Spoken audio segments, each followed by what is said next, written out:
প্রিয় দর্শক, আরেকবার আমন্ত্রণ মাননীয় মন্ত্রী অনুষ্ঠানে। আমাদের সঙ্গে 4 জন মাননীয় মন্ত্রী উপস্থিত আছেন। তাদের সঙ্গে আমরা কথা বলছিলাম তাদের চিন্তাভাবনা, তাদের পরিকল্পনা এবং আওয়ামী লীগের যে নির্বাচনী ইশতেহার রয়েছে সেই ইশতেহারের সঙ্গে খাপ খাইয়ে তারা কতটা দ্রুত এগোতে পারবেন সেটা নিয়ে। আমরা বিরতির আগে কথা বলছিলাম যে নতুন মন্ত্রীদের কাছ থেকে ইনোভেটিভ কিছু আমরা এক্সপেক্ট করছি, যেটা কিছুটা শুরু হয়েছে, আমরা আরও দেখতে চাই। সে প্রসঙ্গে যদি জনাব নুরুল ইসলাম সুজন, মাননীয় রেলমন্ত্রী, আপনার মন্ত্রণালয় সম্পর্কে ইতিমধ্যে আলোচনা হয়েছে।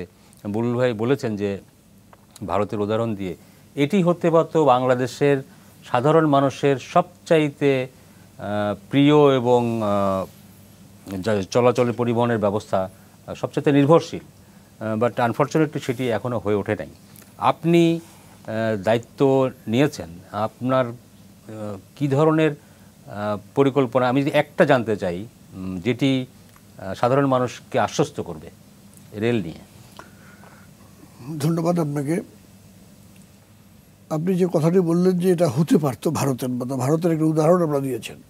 আপনার ইতিমধ্যে যে কয়েকটি মেগা প্রকল্প 10টি যেটি মাননীয় প্রধানমন্ত্রী ইতিমধ্যে গ্রহণ করেছেন, তার 2টি হলো আজকে আপনার এই রেল। একটি হলো চিটাগং থেকে কক্সবাজার পর্যন্ত, এবং সেটা আপনার মায়ানমারের দুমদুম পর্যন্ত যাবে। আরেকটি হলো আপনার বঙ্গবন্ধু এই যে আমাদের যে পদ্মা সেতুর উপর দিয়ে এবং দক্ষিণাঞ্চলের সঙ্গে।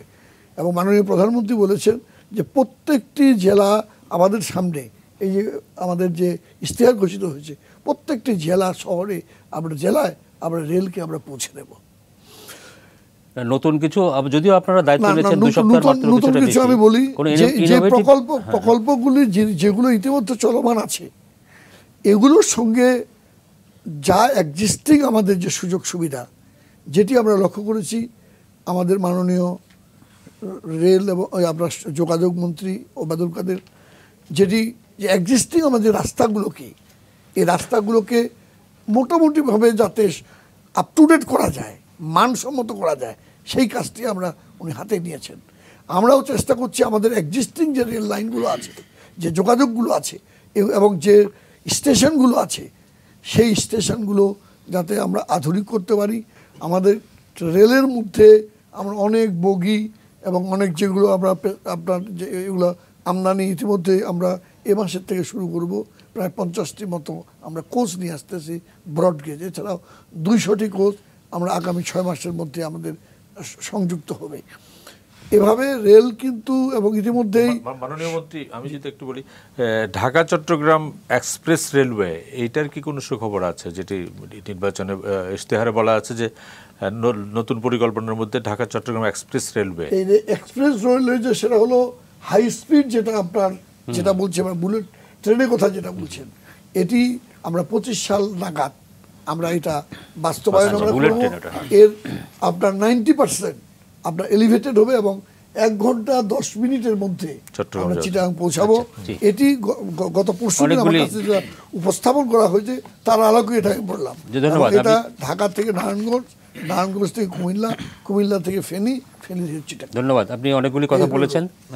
এইগুলো বাস্তবায়িত হলে রেলের সেবা অনেক বেশি মানুষের কাছে পৌঁছাবে, সত্য, আমরা আশায় রইলাম। আমি এই পাশটা শেষ করি।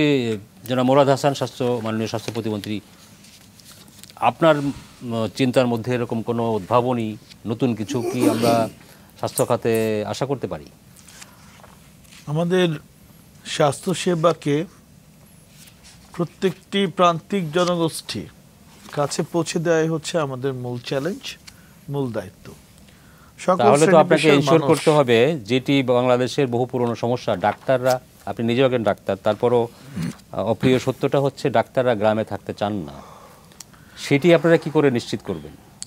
আমি আসছি সেই বিষয়ে। যেমন আমাদের এইবার আমরা দায়িত্ব নেওয়ার পরে আমরা 100 দিনের একটা আমাদের কর্মসূচি, অ্যাকশন প্ল্যান ঘোষণা করেছে।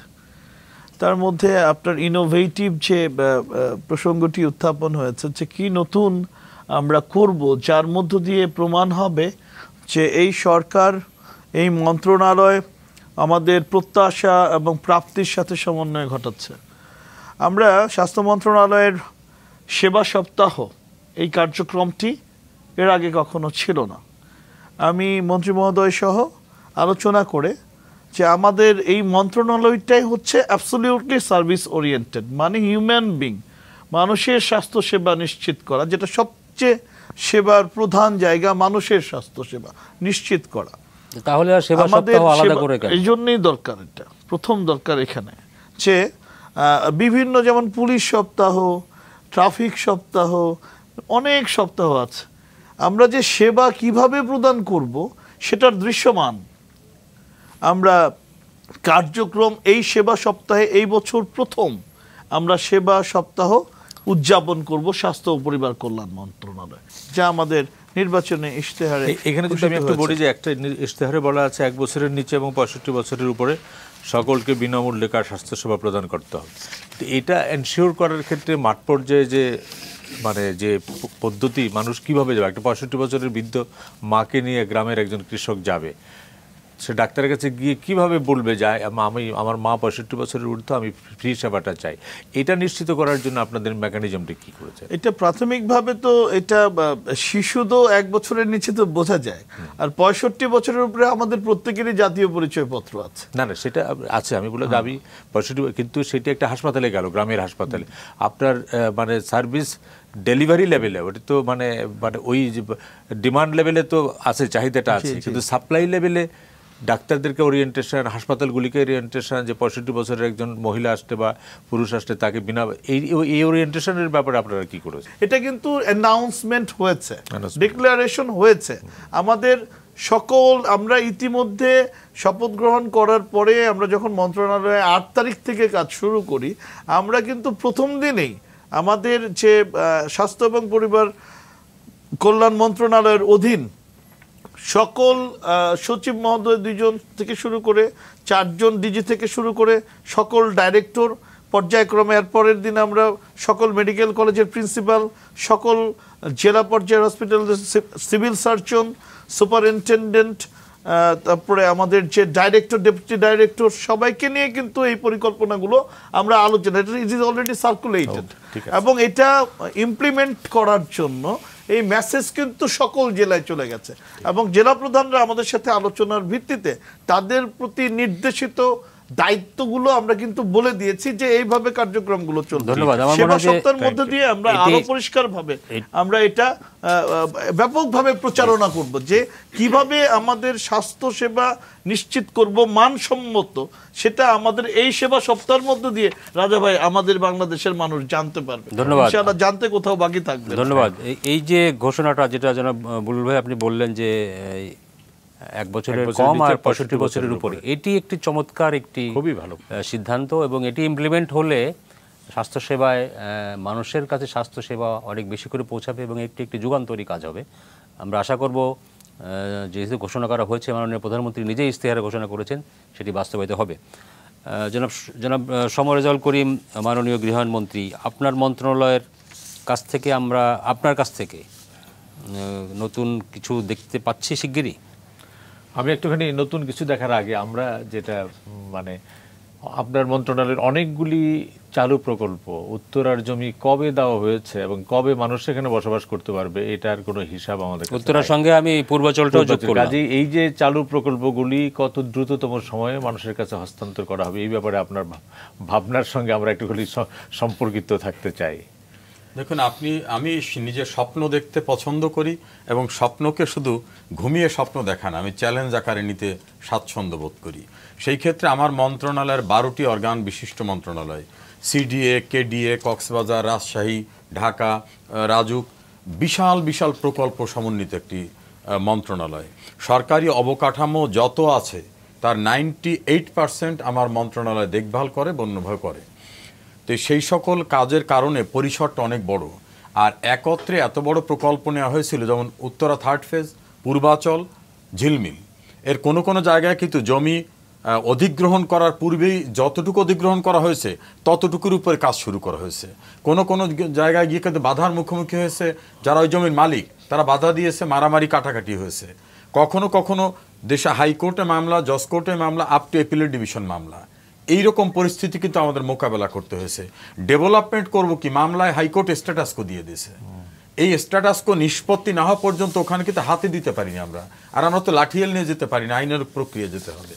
এইরকম একটু অবস্থার ভিতর থেকে কিন্তু এই মন্ত্রণালয়ের দায়িত্ব গ্রহণ আমার স্বল্প সময়। আমি নিশ্চিত করে আপনাদের জানাচ্ছি, পূর্বাচলে 2019 সালের ভিতরে বসবাস উপযোগী অবস্থায় আমরা পৌঁছে দেব। আমি নিজেকে ফিজিক্যাল ইন্সপেকশন সহ অন্যান্য কার্যক্রমে, আপনি বুলবুল ভাই শুনলে অবাক হবেন, পানি সরবরাহের জন্য টেন্ডার দেওয়া হয়েছে, হাইয়েস্ট বিডারকে আমরা নিয়েছি। শুধু ভ্যাটিংয়ের জন্য এই ফাইল পড়ে রয়েছে আর একটি মন্ত্রণালয়ে। আমাকে নিজেকে উদ্যোগ নিয়ে 1 ঘন্টার ভিতর ভ্যাটিং শেষ করে ফাইল নিয়ে আসতে হয়েছে। আর ভ্যাটিং নামক শব্দটা কিছুই না, এটা দেখলেই বোঝা যায়, তবু প্রক্রিয়াগত বিষয়টা। আবার ধরুন মালয়েশিয়ার সঙ্গে একটা কন্ট্রাক্ট আছে, ঝিলমিল প্রকল্পে 13,000 প্লট তারা করে দেবে। এই কন্ট্রাক্টে মালয়েশিয়ার প্রধানমন্ত্রী পূর্বে যিনি ছিলেন উনি আসার কথা থাকলে আমাদের মাননীয় প্রধানমন্ত্রী থাকবেন। সরকার ব্যবস্থা পরিবর্তিত হয়ে যাওয়া, ওই প্রধানমন্ত্রী না আসলে আমাদের প্রধানমন্ত্রী থাকতে পারবেন না। কিছু প্রক্রিয়াগত দিক, উত্তরা 3rd ফেজে ডেভেলপমেন্ট মন্থর গতিতে ছিল। ঠিকাদারি কাজে যাদেরকে দেওয়া হয়েছিল প্রভাবশালী রাজনৈতিক এবং ক্ষমতার প্রভাবশালী ব্যক্তিদের দায়িত্ব দেওয়া হয়েছিল। কাজ অর্ধেক করার পরে তিনি বললেন রেট বেড়ে গেছে, আমাকে এই রেটে দিতে হবে। এমন আনইউজুয়াল রেট চাইলেন যে এই রেট দিলে আমাদের মন্ত্রণালয় সহ অন্যরা ভয়ঙ্কর পরিস্থিতির ভিতর পড়বে। তাকে ক্যান্সেল করতে গেলে তিনি আবার আইনানুগ প্রক্রিয়া গেলেন। সব কিছু সম্পন্ন করে নতুন ঠিকাদার নিয়োগ করতে হলো আমাদের। এই সকল প্রক্রিয়া দীর্ঘ সূত্রিত হয়েছে এবং এক্ষেত্রে আমার যিনি পূর্বে মাননীয় মন্ত্রী ছিলেন, আমার বিশ্বাস তার সদিচ্ছা ছিল, আন্তরিকতা ছিল। আমি অপেক্ষাকৃত তরুণ, আমি নিজেই সবখানে যাওয়া শুরু করছি, যে যেখানে ফাইলে আটকে থাকবে আমি নিজে সেখানে যাব। আমার কোনো কেরানি সচিবের দরকার নাই, আমি নিজে যেতে স্বাচ্ছন্দ্য বোধ করি। আমি কয়েকটি জায়গায় পূর্বাচলে একেবারে শেষ প্রান্ত পর্যন্ত ক্ষতিগ্রস্ত যারা, আমরা জেলা প্রশাসককে বলছিলাম ক্ষতিগ্রস্ত লিস্ট দেন। ক্ষতিগ্রস্তদের লিস্ট আসছে কোনো কোনো লিস্ট আফটার 5 ইয়ার্স। এখন 5 বছর পরে তারা ভ্যাটিং করে জেলা প্রশাসক বলছে এরাও ক্ষতিগ্রস্ত। ইতোমধ্যে ক্ষতিগ্রস্ত এক গ্রুপ কিন্তু জায়গা নিয়ে নিয়েছে। আমরা তো ধরে নিয়েছি ক্ষতিগ্রস্ত লিস্ট ওনারা দিয়েছেন। ওনারা বলছেন যে এরা আবেদন করছে পরবর্তীতে, সে কারণে ওটা পরীক্ষা নিরীক্ষা করে দিতে হলো আর 5 বছর। এই রকম আমলাতান্ত্রিক কিছু জটিলতার কারণে যে বিলম্বটা হয়েছে, আমরা মালয়েশিয়ার সঙ্গে যে কন্ট্রাক্ট হয়েছে 3rd ঝিলমিলে, সেটার মালয়েশিয়ার কনসার্ন যারা তাদের সঙ্গে আমি বৈঠক করেছি। পূর্বাচলে যে আমাদের 142 তলা টাওয়ার হতে যাচ্ছে, সেখানে জাপানি প্রতিষ্ঠান যারা তাদের সঙ্গে আমি কথা বলেছি। উত্তরার ক্ষেত্রে আমি নিজে যাব, নেক্সট শুক্রবার আমি ফিজিক্যালি সেখানে যাব। আমার বিশ্বাস খুব শিগগিরই। আর একটা বিষয় দিয়ে বলি যে প্ল্যান পাস করতে যে দীর্ঘসূত্রিত এবং ভয়ঙ্কর অবস্থা ছিল রাজুকে, আমি নির্দেশ দিয়েছি প্ল্যান পাস হবে অনলাইনে আবেদন করতে হবে। কারণ আপনি ম্যানুয়াল প্ল্যান দিয়ে আসবেন, 2 দিন পরে এক কর্মচারীকে বায়াস্ট করে প্ল্যানটা রিপ্লেস করে আরেকটা দেবেন, তা হবে না। এবং আমি বলছি যে প্ল্যানটা সাবমিট হবে আমার মন্ত্রণালয়ের সঙ্গে কানেক্টেড থাকবে, আমাকেও কপি দিতে হবে। আর যেদিন প্ল্যানটা ফাইল হলো বলা যাবে না যে আমরা এটা পেয়েছি 10 দিন পরে, কারণ অনলাইনেতে যেদিনেতে সেদিন। সেখানে আবার অনেস্ট অফ সার্ভিসের জন্য অর্ডার দিছি যে পরিবেশ থেকে শুরু করে অন্যান্য প্রয়োজনে তাদের বুথ ওখানে নিয়ে আসবো। ধন্যবাদ। এটি একটা নতুন আইডিয়া যে অনলাইনে নকশা অনুমোদনের জন্য অনলাইনে এবং নির্দিষ্ট তারিখ দিয়ে দেবো, এই তারিখের ভিতরে এটা সম্পন্ন না হলে তাকে জানিয়ে দেওয়া হবে, এই কারণে সম্পন্ন হয়। ধন্যবাদ। নতুন একটা খবর পাওয়া গেল। জনাব তাজুল ইসলাম, মাননীয় স্থানীয় সরকার মন্ত্রী, প্রধানমন্ত্রী যেটি প্রায় বলছেন, যেটি ইশতেহারও আছে, যে গ্রাম হবে শহর, এটি একটু কি বলবেন আমাদেরকে? গ্রাম কি শহরে রূপান্তরিত হবে, না শহরের সুবিধাগুলি গ্রামে পৌঁছাবে? এবং এটি একটি নতুন এবং খুবই একটি চমৎকার আইডিয়া, এটি যদি একটু আপনি ব্যাখ্যা করতেন। ধন্যবাদ। আসলে গ্রামে শহরের যে সমস্ত নাগরিক সুবিধাগুলা মানুষ ভোগ করে, এরকম উত্তম সেবা মানুষের জন্য পৌঁছে দেওয়ার কথাটা বলা হয়েছে এবং সেটাই হলো লক্ষ্য। এখন সেখানে অবকাঠামোগত উন্নয়ন, যোগাযোগ ব্যবস্থা, বিদ্যুতের যেমনিভাবে বিদ্যুতায়ন করা হবে, তেমনিভাবে পাশাপাশি গ্রামে কর্মসংস্থান সৃষ্টি এবং সামাজিক অবস্থার উন্নতির জন্য সেখানে নতুন নতুন বিভিন্ন উদ্ভাবনী এন্টারপ্রেনারশিপ ডেভেলপ করা সহ এরকম বহুমুখী প্রকল্প নেওয়া হয়েছে। এর মধ্যে দিয়ে আমার মন্ত্রণালয়ের অধীনেও এরকম অনেকগুলা কাজ করার সুযোগ আছে। যেমন আমি যদি কোঅপারেটিভের কথা বলি এবং সমবায় ব্যাংক সহ এরকম বেশ কিছু প্রতিষ্ঠান আছে, যে সমস্ত প্রতিষ্ঠানগুলা যদি তাদের আরও একটু সংস্কারের মাধ্যম দিয়ে মাঠ পর্যায়ে গিয়ে কাজ করে, তাইলে গ্রামের অর্থনৈতিক অবস্থাতে একটা বৈপ্লবিক পরিবর্তন আনা সম্ভব হবে। এবং সেই কাজটা ইতিমধ্যে আমি নিজে ব্যক্তিগতভাবে আরম্ভ করেছি। এর মধ্যে আমি সময় ব্যাংক ভিজিট করেছি, আমি পাবলিক হেলথ ডিপার্টমেন্ট ভিজিট করেছি, আমি এলজিইডি ভিজিট করেছি, এবং সেখান থেকে তাদের প্রচলিত ব্যবস্থাপনাগুলোকে স্টাডি করে সেখানে প্রতিনিয়ত প্রতিদিনের নতুন নতুন তাদের কর্মপন্থা ঠিক করে দেওয়া হচ্ছে। তো আমি মনে করি যে এই great change is waiting. Delta প্ল্যানের কথা বুলবুল সাহেব অত্যন্ত সুন্দরভাবে বলেছেন। ডেল্টা প্ল্যানটা আসলে এটা we are biggest delta in the world. তো এখন ডেল্টার কনসেপ্টটা আসছে নেদারল্যান্ড থেকে, এবং সেখানে তারা পানিকে ম্যানেজমেন্ট করে ইকোনমিতে কনভার্ট করা এবং ফিউচার চ্যালেঞ্জগুলো, ক্লাইমেটিক চ্যালেঞ্জগুলোকে মোকাবিলা করার জন্য তাদের সাথে আমরা কোঅপারেশনের মাধ্যম দিয়ে ডেল্টা প্ল্যানটা 100 ইয়ার্স প্ল্যান হয় ডেল্টা সাধারণত, তো সেখানে এই প্ল্যানটা নেওয়া হয়েছে। তো অর্থাৎ এগুলা সবগুলোকে নিয়ে আমরা কাজ করছি। গ্রামকে শহরে রূপান্তরিত করার অর্থ হলো গ্রামের মানুষের জীবনে স্বস্তি, শান্তি, সুখ এবং প্রয়োজনীয় সকল সুবিধা পৌঁছে দেওয়া। এবং এটার জন্য আমি ইতিমধ্যে যে সমস্ত পরিকল্পনা নেওয়া আছে, প্রতিটি উপজেলাকে মাস্টার প্ল্যান যেগুলো করা হয়েছে সেগুলোকে আমি নিজেও স্টাডি করতেছি। এর মধ্যে দিয়ে আমি 2-3টা মাস্টার প্ল্যান আমি এর মধ্যে দিয়ে বেশ বড় মোটা হলেও আমি এগুলো পড়েছি, দেখেছি, এবং সেখানে স্বাভাবিকভাবে আমার লক্ষ্য উদ্দেশ্য মাননীয় প্রধানমন্ত্রী একটি বাড়ি একটি খামার প্রকল্পকে বেস করে সেখানে দেখা যাচ্ছে দারিদ্রতা বিমোচন, কর্মসংস্থান সৃষ্টি এবং নতুন নতুন এমপ্লয়মেন্ট জেনারেশন, এমপ্লয়মেন্ট ক্রিয়েট করা, তারপরে এন্টারপ্রেনারশিপ ডেভেলপ করা, সমস্ত বহুবিধ কাজ সেখানে ইনকর্পোরেট করা হয়েছে। তো সেগুলোকে আমি মনে করি এগুলো যে কালেকটিভলি যখন নাকি আমার কাজ হবে। আরেকটা কথা আমার খুব লোভ সামলাতে পারছি না, আমি একটু বলতে ইচ্ছে করতেছে। বাসের কথা বলেছেন, সেখানে বাসে করে যাওয়াতে আসলে আমি জানি না, বাসে করে যাওয়াতে আমরা সবাই এনজয় করেছি একটা কারণে, যে আমরা all the ministers we got the chance to interact with each other. আমাদের ফেলো ফ্রেন্ডশিপ ডেভেলপ হয়েছে। এখন আমরা পরস্পরের মধ্যে আলোচনার মাধ্যমে, কারণ আমাদের অ্যাপ্রোচটা তো কালেকটিভ অ্যাপ্রোচ। আমার মন্ত্রণালয় যদি কোথায় কোন সমস্যা হয়, সমরাজ আলকে সাহেব আমাকে একটা টেলিফোন করে তাৎক্ষণিকভাবে I could take this initiative. সরকারের খরচও কমেছে, প্রত্যেকে আলাদা আলাদা গাড়িতে গেলে খরচটাকে আমি সিগনিফিকেন্ট বলবো না, এটাকে আমি খরচ সিগনিফিকেন্ট বলবো না। আর আমি লোক দেখানোর চেয়ে বড় জিনিস হলো কি, এটা আমি লোক দেখানো বলবো না, বাট আমরা মিন করে গিয়েছি, মিনিস্টাররা বাসে যাবে, অসুবিধা কি, আমাদের মধ্যে আমরা সাথে গেলাম। কিন্তু সেখানে যে জিনিসটা সবচেয়ে বড় অর্জনটা হয়েছে, এর মধ্যে দিয়ে আমাদের মধ্যে আমরা সবাই ব্যস্ত, সবাই প্রত্যেকের স্ব মন্ত্রণালয় এত বেশি কাজ আছে যে আপনি যদি কাজ করেন তাহলে আপনার কাজ করার কোনো শেষ নাই। এখন আমি সকাল 9টা বাজে অফিসে যাই, এখন 7টা 8টা 9টা বাজে আপনার টেলিভিশনে আসার জন্যই শুধুমাত্র আমি 7টা বাজে এখান থেকে বের হয়েছি, তাহলে হয়তো আমি রাত্রে 9টা পর্যন্ত সেখান থেকে যেতাম, 10টা পর্যন্ত থেকে যেতাম। আমরা মাননীয় প্রধানমন্ত্রীকে অনুরোধ করবো 3 মাসে একটা করে কোনো বাস ট্রিপের ব্যবস্থা করা যায়। না, বাস ট্রিপ হোক, বাস ট্রিপটা তো হলে সুবিধা হয়।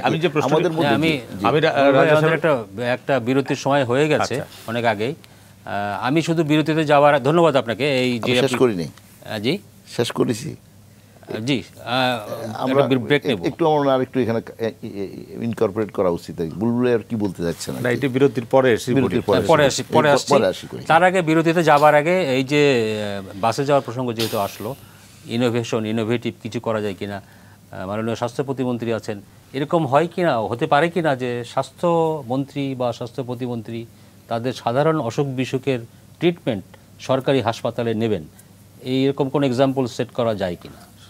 সেট করা যায় কিনা মানে আমরা তো অবশ্যই আমাদের সকল চিকিৎসা আমাদের বাংলাদেশের সকল চিকিৎসক এবং হসপিটাল থেকেই নিচ্ছি। আমার একটা উদাহরণই দিব, আমার এই হাতের বা আঙ্গুল বা হাতের বৃদ্ধাঙ্গুলটি অ্যাম্পুটেড অর্থাৎ কেটে পড়ে গিয়েছিল। আমি যখন মেডিকেল কলেজে পড়ি, ময়মনসিংহ মেডিকেল কলেজে 2000 সালের 15ই ফেব্রুয়ারি, একটা রাজনৈতিক একটা সংঘর্ষে এই আঙ্গুলটি আমরা একটা পলিথিনে স্যালাইনের ব্যাগে করে আমরা ঢাকায় নিয়ে আসছি, পঙ্গু হসপিটাল তখন নাম ছিল, এখন যেটা নিটোর বলি, national institute of traumatic orthopaedic যে রিহ্যাবিলিটেশন আমাদের হসপিটাল। সেখানে আমি রাত 10:30টায় পৌঁছি ময়মনসিংহ থেকে। তৎকালীন সময় বিএনপি হরতাল দিয়েছিল। যাই হোক, আসার পরে কিন্তু সারা রাত অপারেশন করে আমার এই আঙ্গুল রিইমপ্ল্যান্টেশন কিন্তু বাংলাদেশে হয়েছে। এটা আগে করেছেন। আমি বলছি এখন মন্ত্রীরা কি, স্বাস্থ্যমন্ত্রী, স্বাস্থ্য প্রতিমন্ত্রী, তাদের ট্রিটমেন্ট কি সাধারণ অসুখ বিসুখ সরকার যে সরকারি হাসপাতাল যেটুকু প্রোভাইড করতে পারে সেইটুকু কি সরকারি হাসপাতালের ট্রিটমেন্ট আপনারা নিতে পারেন কিনা? অবশ্যই নিতে পারি, সেটা নিলে একটা এক্সাম্পল তৈরি হবে। ধন্যবাদ। একটা বিরতিতে যাব, দর্শক সঙ্গেই থাকুন, ফিরছি আরেকটি বিরতি।